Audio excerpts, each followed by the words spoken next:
Adventures.with.the.vbs. Today I've got a bit of a different style video. It's going to be a mummy sit down video. So if you're new here, thank you so much for joining us.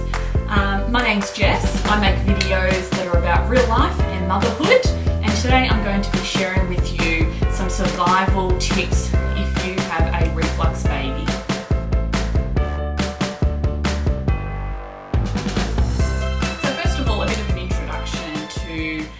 How I came about knowing about reflux.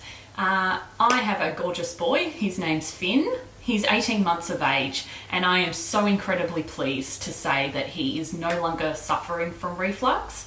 But for the first 18 months of his life, we were living in the reflux nightmare. And I'm going to be real and call it the reflux nightmare, because some days were absolute hell, and even some weeks. And I really looked during those dark days, I really looked for some other videos like this to know that I wasn't alone, and to also know if there were any other tips or ideas of things that I could be doing to get through those tough times. So Finn's reflux first presented itself at 5 weeks of age, and initially we definitely weren't told that he suffered from reflux. Initially we were just told that he was vomiting, baby's vomit. Obviously when it first presented itself as severe vomiting, they were sort of throwing around some concerns as to whether or not he had pyloric stenosis. Some tests were done to rule that out, thankfully. And even once that was ruled out, they still weren't very clear with us that it was reflux. They were saying that, and when I say they, the medical professionals, that reflux can't really be diagnosed until everything else is excluded. And so Finn went through a lot of testing in those first few months of life. We were in and out of hospital. They did extensive tests, and thankfully everything else that was more sinister was completely ruled out. And at about 4.5 months of age, he was given the official diagnosis of reflux. Definitely for Finn, the milk protein intolerance and soy protein intolerance definitely exacerbated his reflux symptoms. So whilst I was breastfeeding, I cut those key things out of my diet, and that was enough to keep his reflux at bay. He still definitely had all the symptoms, but life was manageable. It was at about 4 months of age that my breast milk was starting to dry up, and we needed to start supplementing with some formula, that all of a sudden we saw this, I'm going to call it, reflux nightmare present itself. And so for us, really the key symptom was this constant vomiting and constant screaming in pain. It was just awful to watch, day, night, hour after hour. Our poor baby would just cry endlessly in our arms. He was hungry, yet he wouldn't feed, because really I believe he knew that the feeding was adding to his pain. So at about 4.5 months of age, he was diagnosed with reflux. We started some medication at that point. He also went on some prescription formula, the amino acid base, to really rule out any dairy and soy intolerance proteins, making the reflux worse. At about 6 months of age, our paediatrician referred us on to another specialist, a peds gastro, and that's where we stayed under their care until just recently. And at about 17 months of age, we have finally managed to successfully take him off his medication. And now that we are on the other side of the reflux nightmare, I can truly and utterly say that if you are still living in the reflux hell, it does get better. I know at the time it feels like it's endless, and it feels like life is never going to be normal, and you crave for that healthy, happy baby that everyone else seems to have. You will eventually get there. It may not be tomorrow, it may not be next week, but eventually you will get there. And when you do, the nightmare that you lived does not feel as raw. I have lots of memories, and I will always have the memories of what we went through. But definitely now that we're through it, the memories are not as dark as they were at the time.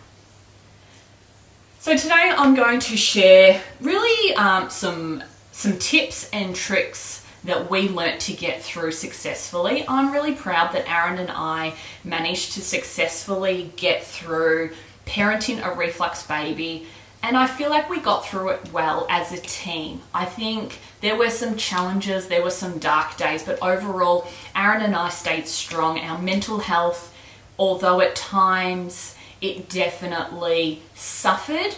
Overall, we managed to stay healthy and strong and as a team united, and I'm really proud of that. And I think some key points that helped us get through that, I'm going to break down into 4 groups today. So the first thing is that you need to have a good medical team. So I can't say this enough. Trust your mum instincts. I don't know what it is, but us mums are born with a gut instinct, and it is never wrong. And always, always, always trust it. So we were very blessed in that we had a really good pediatrician who attended Finn's birth, and so luckily we managed to stay on his books, and that then meant that we had no delay in seeking a pediatrician when the time came that the reflux presented itself. But it's obviously a no-brainer. If you have a child with reflux that you suspect is reflux, you need to go and see a pediatrician. Sometimes GPs are happy to diagnose and start treating. Ours definitely was not, and I think that really comes down to the confidence of the GP. So we were really lucky to have a good pediatrician who was able to start the process of testing and then obviously get him onto some appropriate medication. When the time came that Finn, his reflux just really wasn't getting controlled, and it was around the 6-month mark, the pediatrician looked at me in the eyes and said, "There is nothing further I can do. I need to refer you on." And at that stage, we needed to see a peds gastro specialist. At the time, we were living in Canberra, and Canberra is a little bit isolated from a medical health professional standpoint, and there is no peds gastro located there. So there is one in Sydney that comes to Canberra once a month, but the wait list to see him publicly was just ridiculous. And so knowing that we needed to see a peds gastro, I called his private rooms, put us down for the next available appointment. And I don't recall exactly when, but I think it was about 4 months away. And at that time, I knew that my child needed help, and I knew that that help was from that peds gastro doctor. So I called that office, I called that beautiful receptionist every single week. And every week I would pick up the phone and say, "Hi, it's Jess here again. Just ring up to see if there's any cancellation appointments this week available." And I did this week in and week out. And eventually, I think it was about 4 weeks into me doing this, very politely but very insistently, that she said, "You're very desperate, aren't you?" And I said, "Yes, I am. I have my baby suffering and I need help." And she said, "Come tomorrow at 11 a.m. and we will see you." And I was so fortunate and blessed. We jumped in the car that night, we drove to Sydney, and we saw this specialist. So the second point that I want to raise that is so incredibly important, and probably one of the most important points in this whole video, is you need a good support network. So we were living in Canberra at the time. All of our family and lifelong friends were in Melbourne. But we had built up a village in Canberra. We had been living in Canberra for 5 years prior to Finn being born, so we had beautiful friends, and we really relied on them during this time. I think that it's really important when you have babies, and then when you have high needs babies with things such as reflux, that you really build that tribe around you, so that any time of the day or night you have someone to call upon and to get some assistance. So I definitely relied on our beautiful friends. Sometimes I would go out by myself and leave Aaron with Finn and just have a cup of coffee with a friend, have a good chat and really just unwind. There are other times that I would call upon our mothers group and say, "Hey, we're really struggling." I can remember on one particular day, we had had night upon night upon night of Finn crying all night, and I was exhausted. And in the morning, I got out of bed this one morning and I thought to myself, Finn was already crying constantly in the background. Aaron had him, and I thought to myself, I can't do this today. I honestly don't think I can sit here and listen to Finn cry all day again. So I got online to my beautiful Facebook mums group, and I said, "Is anyone free today to come over and sit with us? Finn's having a really rough time and I would love some company." And I was so incredibly touched, and I felt so lucky that day I had 5 beautiful ladies come and sit with me. And they all had their own things going on in life. You know, one of the beautiful mums had her baby in daycare for the first time that day, and I will never forget the beautiful sacrifice that she made on a day that she was going through a really tough time in her journey of motherhood. The first day her child was in childcare, and yet she took time to come and sit with me that day and to help care for me and my baby. There was another mum who was unwell. Her child had I think a cold or a bit of a virus at this time, and she popped over and said, I don't want to spread your germs, but here's some dinner. And she had baked this beautiful lasagna for us for dinner. And some other beautiful mums sat with me all day with their babies napped in their arms, so their babies became overtired and they weren't in their environment, but they were so kind to sacrifice their day to sit with me to make sure that Finn and I got through that day. And from that moment on, I realised we were not alone in this journey. You just need to ask for help.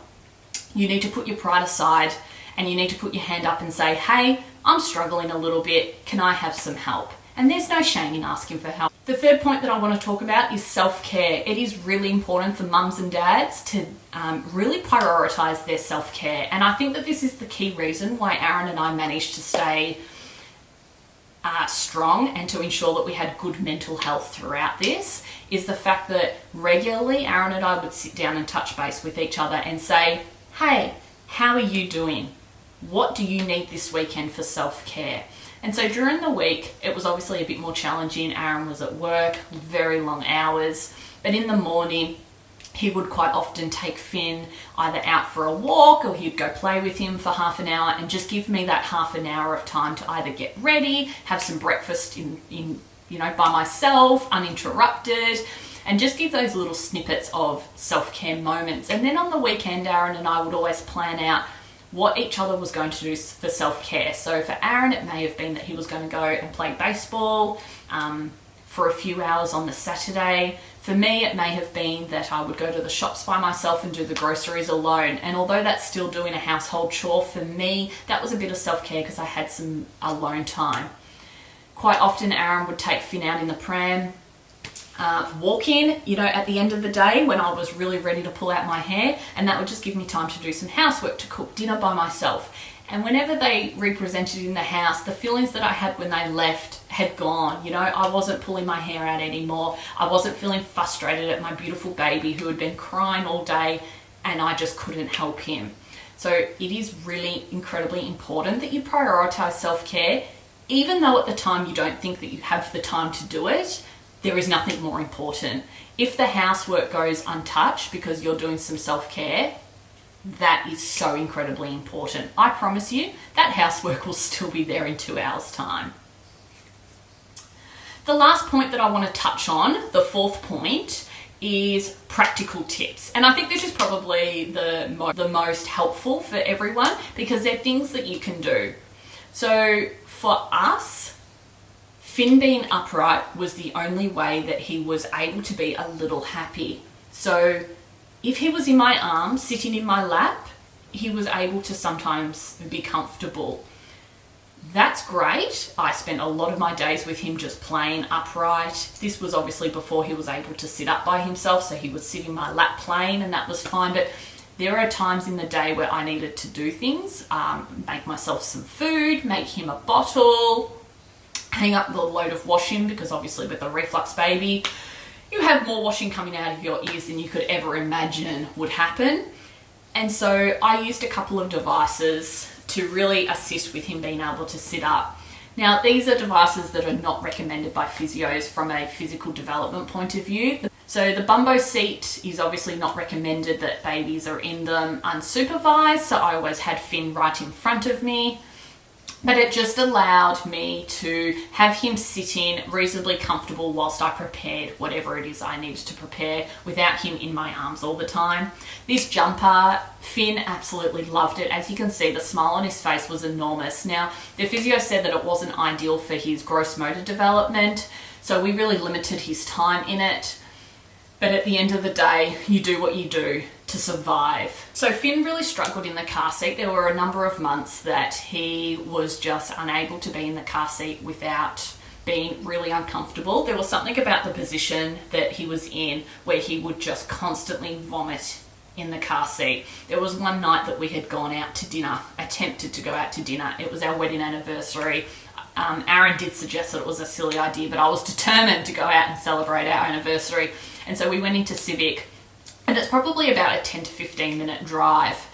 And on the way home, the vomit was just enormous. Obviously, I was by his side the whole time, but it was at that moment that I realised I could not put him in the car seat unless someone was sitting next to him from a safety perspective.